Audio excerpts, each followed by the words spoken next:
Not. So let's do deadlifts first.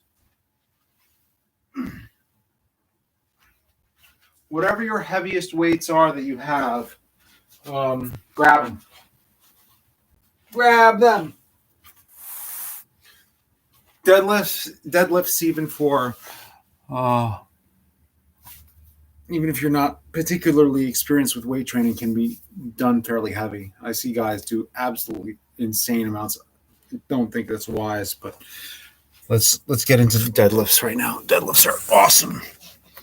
And I just want to mention a couple of things about why deadlifts are awesome, as well as other compound exercises and what compound exercises are.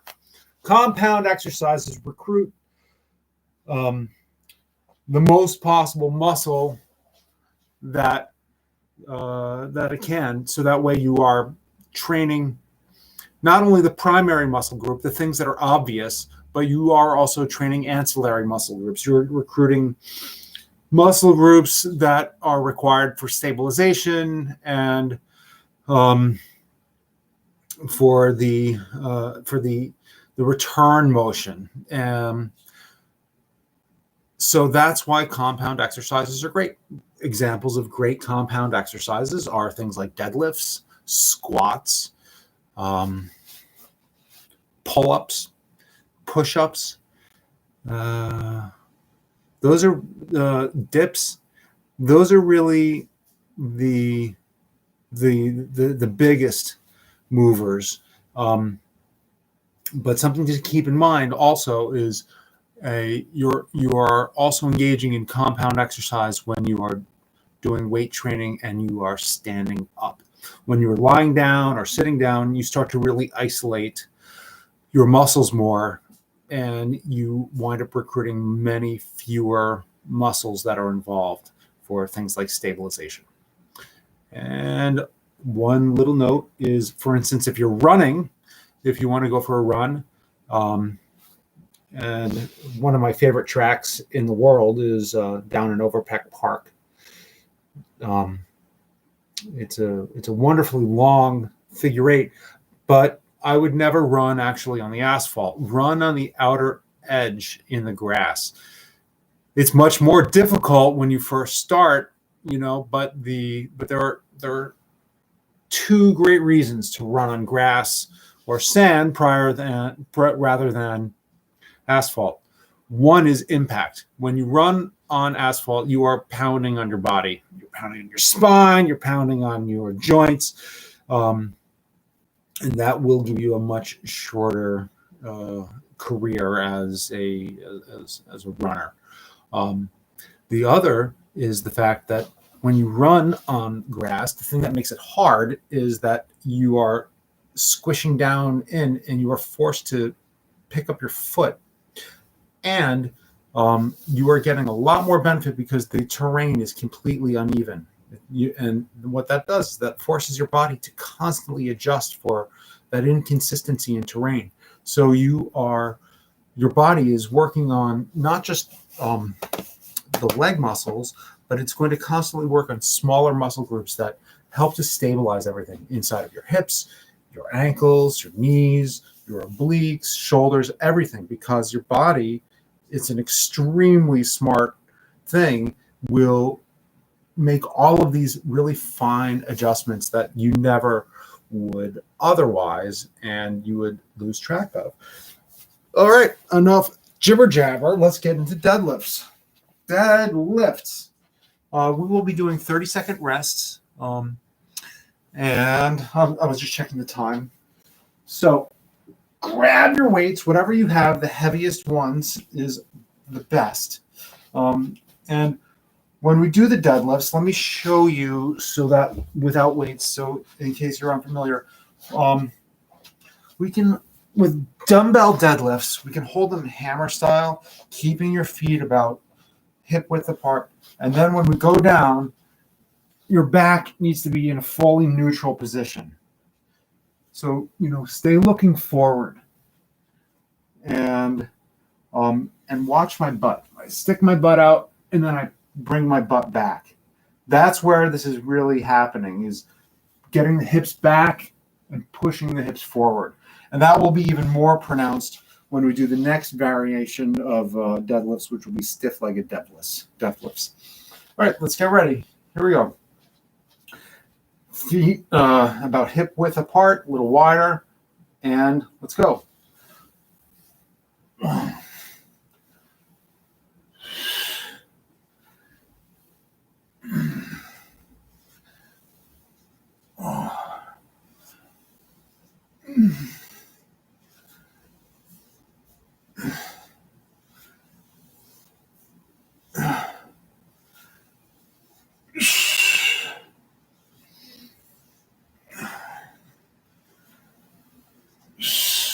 Two more.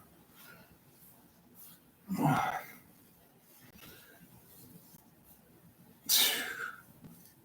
put them down. And you know what? I thought of something while I was doing those. We will throw a shrug in. At the top of the motion. So after we come up with your dumbbells there, then just go shrug. Might as well get the traps working a little bit more. Nothing wrong with that. About 10 seconds more for a rest.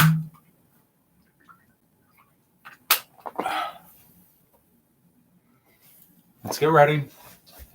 Grab your weights. Be careful when you pick them up. Hips, feet about hip width. And here we go. Concentrate on your back. Make sure you maintain a neutral position in your back. Good. Oh, I forgot the shrug. Let's go up and then shrug. Down and then shrug. Good. Shrug. 7, 8, 4 more. 9, 10, 2 more. 1, 2, good. Now put them down. 30-second rest. So yeah, we're doing the squat, and then at the top, shrug. Really good stuff. When we're able to go back to the gym, in about 3 years, then definitely bring the deadlifts with you. They are super powerful, and you can work with a much heavier weight. Let's go third set, deadlifts with the shrug. Okay. Here we go. And shrug. 1. Shrug. 3, 4, 8 more. 8, 7, 6, 5, 4, 3, 2, 1. Good. Put them down. Good. That was 3 sets. 30-second rest. Now we're going to do stiff-legged deadlifts. Very similar to what we just did, except we are not squatting at all. When we do the stiff-legged deadlifts, our legs are straight and our hips go back. So I push my hips back. I'm really pushing them back, and then I bring them forward. Hips back and then forward. Hips back, weights will be down, neutral back, and bring them forward. This really works your glutes and your hamstrings. that is important. You have a lot of muscle in your butt and the back of your legs. Why do we want to train our muscle? Why do we do weightlifting? Here's a really good fundamental reason. Because it helps with your circulation. It takes strain off of your heart. Your heart is there constantly working. But when we have strong muscles, when we're exercising our muscles, when we're flexing our muscles and engaging in those exercises, what that does is that helps to push blood through your body. It's helping your heart. It's actually helping. And then also what we do when we train, we open up our veins and our arteries, right? I happen to be a pretty vascular kind of guy.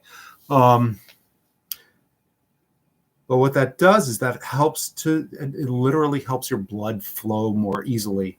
And that is what you want to do. It's just simple. It makes your heart's job easier. You get a few more beats out of it before it's lights out, right? Here we go. All right. Grab your weights, then push your hips back, neutral position, hips forward. 1. Bring those hips back. 2. You should feel a nice stretch down the back of your legs. 3.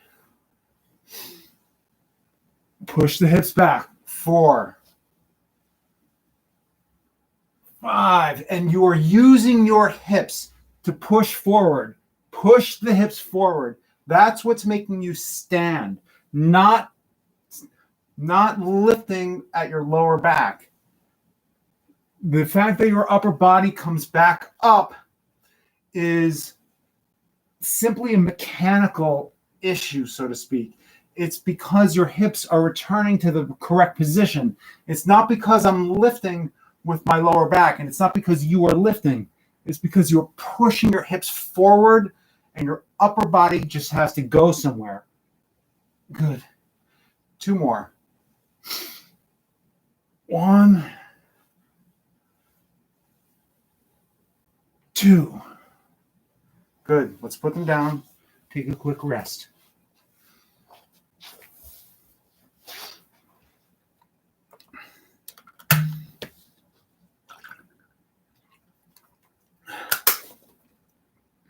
If you want one diet recommendation, and when I say diet, I don't use it in the way that our culture uses it.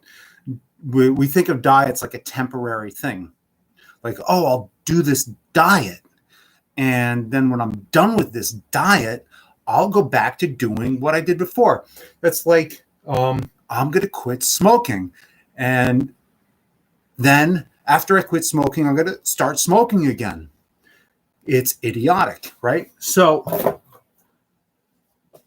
using the word diet in its true sense, as in what we are eating, our diet. If you want to make one dietary change, drop bread.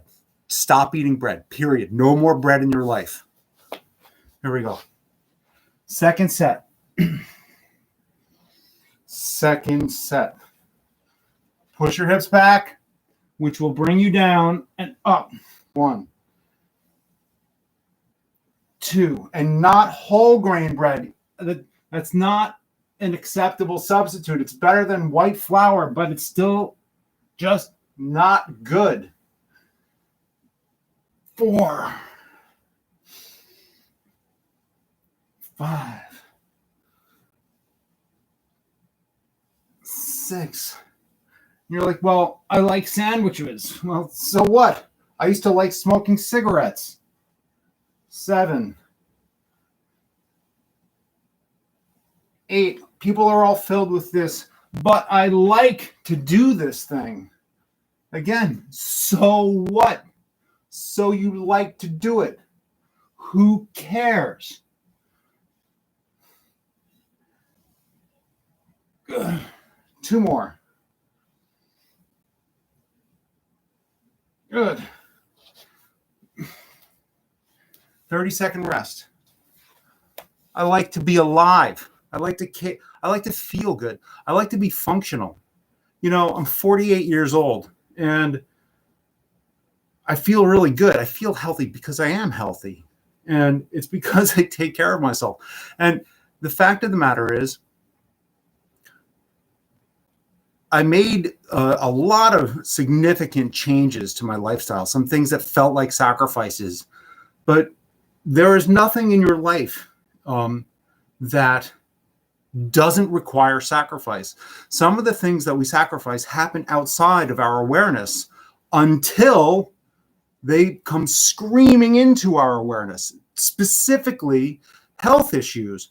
We continue to fill our body with garbage, and we're like, oh, I just can't sacrifice having ice cream every day after dinner, or I just can't sacrifice having orange juice in the morning, which is nothing but a glass of sugar.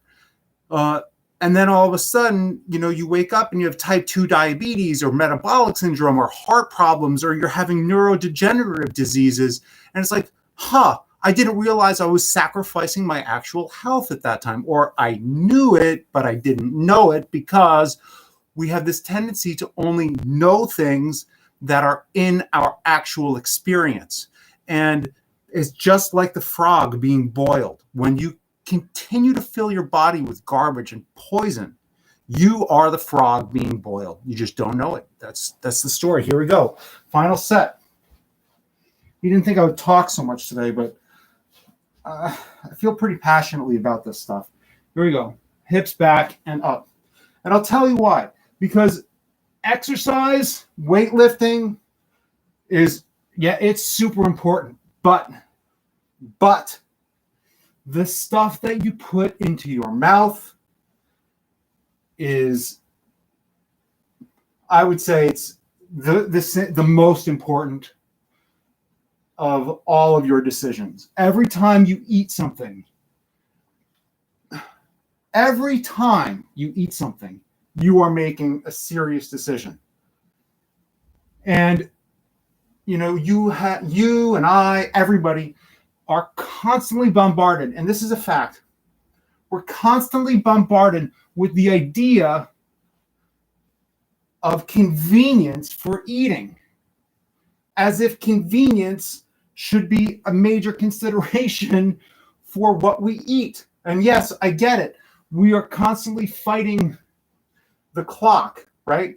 We're in this high intensity culture, constantly pounding away at us, telling us that we're supposed to get all of this nonsense done.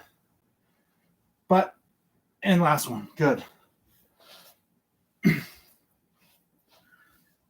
But so what happened? And then we look at our food and we're like, yeah, we got to eat it fast. We have to make something fast. It has to be prepared fast. Or grab a bag of stuff out of the cupboard and eat it. Wrong.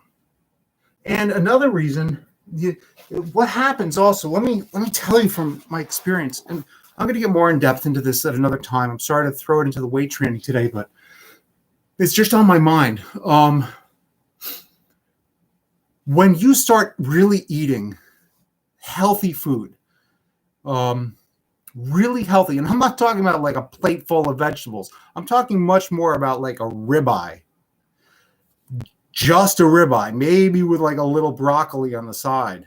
But that ribeye is going to provide you with so much more nutrition than vegetables and rice. We are being told that some of the healthiest stuff for us in the world is bad for us, but it's just not. What is bad is the unending amount of carbohydrates and sugar, vegetables that cause inflammation. These things are really bad for you. And now, and we're just constantly being fed lies that red meat is terrible for you. It's not. It's one of the best things in the world for you. Here we go. Let's do some glamour muscles, right? Arms. Grab your heavier weights if you want. Let's do some curls. We'll start in hammer position and then twist it in just like that. All right? Here we go. 1, 2, 3, 4, 5, 6, 7, 8, 9, 10, 11, 12. Put them down. 30-second rest.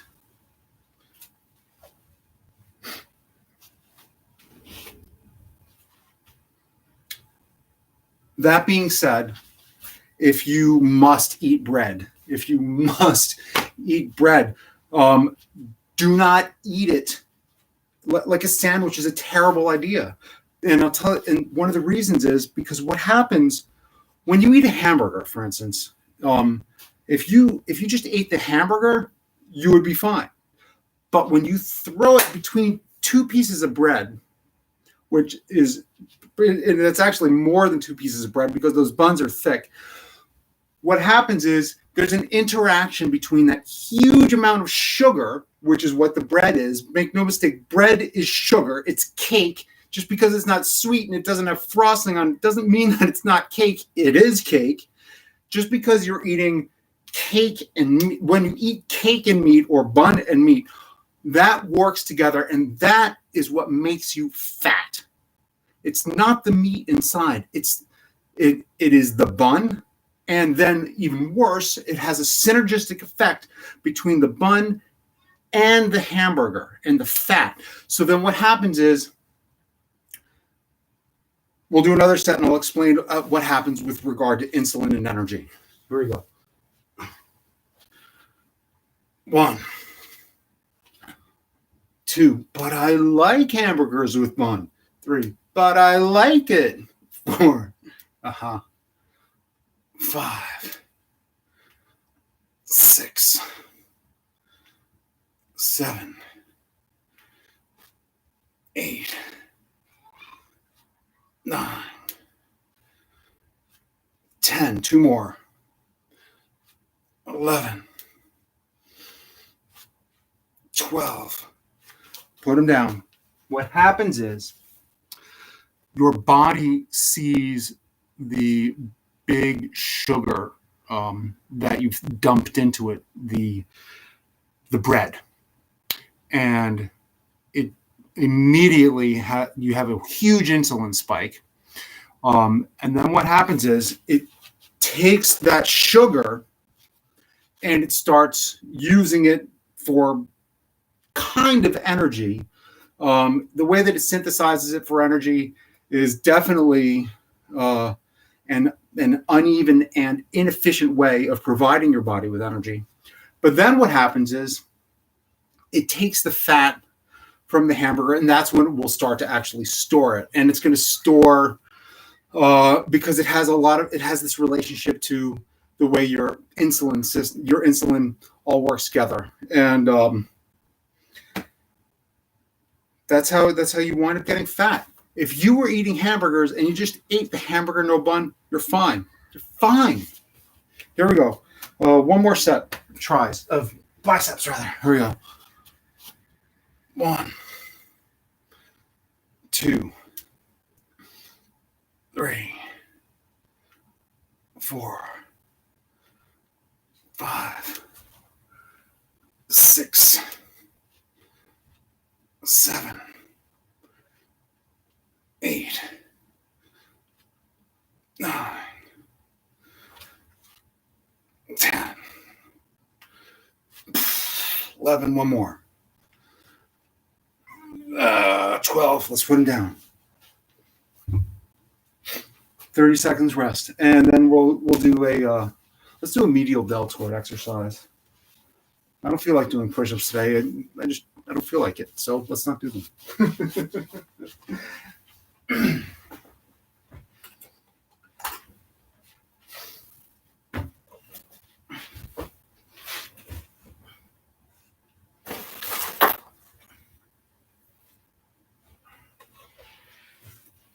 You know what? That's a terrible excuse. Let's do push-ups. Let's do push-ups.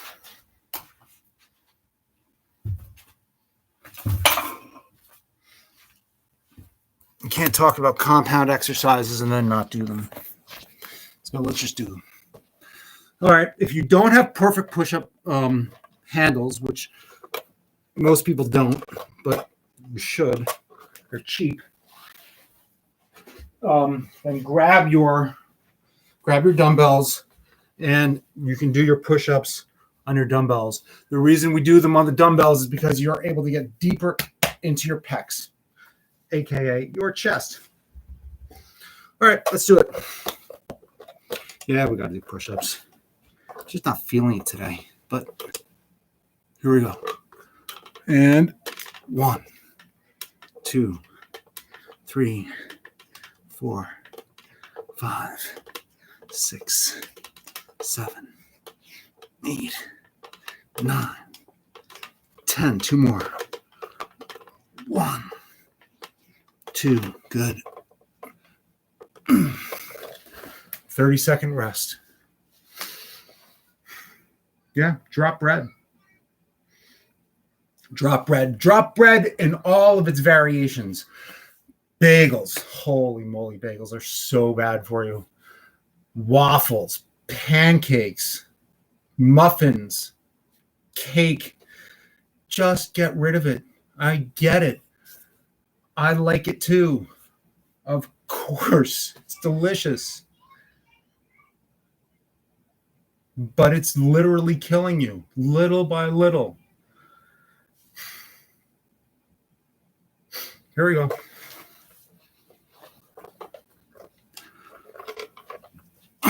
And 1, 2, 3, 4, 5, 6, 7, 8, 9, 10, 11, 12. Good.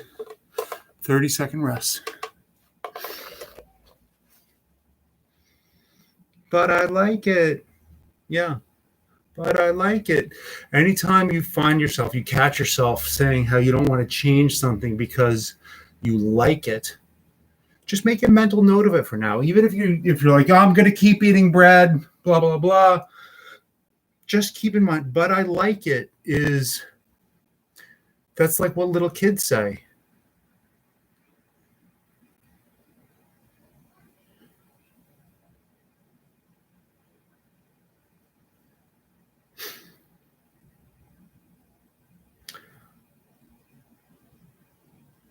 We'll talk about the American idea of moderation as well after this set. Okay, here we go. Final set of push-ups. Let's bang it out. 12, 11, 10, 9, 8, 7, 6, 5, 4, 3, 2, 1. Good. That was awesome. You guys did great. Moderation. Moderation is much less than what Americans think it is. Moderation is, not a few times per week.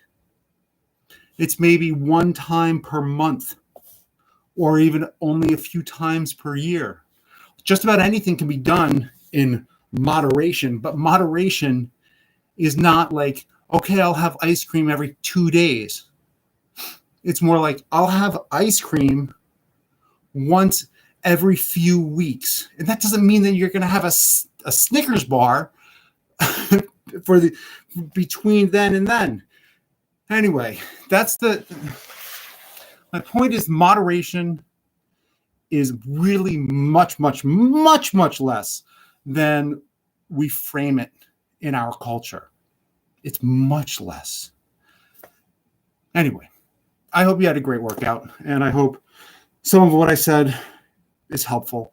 I don't mean to lecture, but it's the amount of illness that's going on right now is sort of bringing these things to mind, because We have chronic illness that we are constantly dealing with, but nobody's taking care of themselves. Don't be one of those people. All right. Have a great afternoon. Thanks.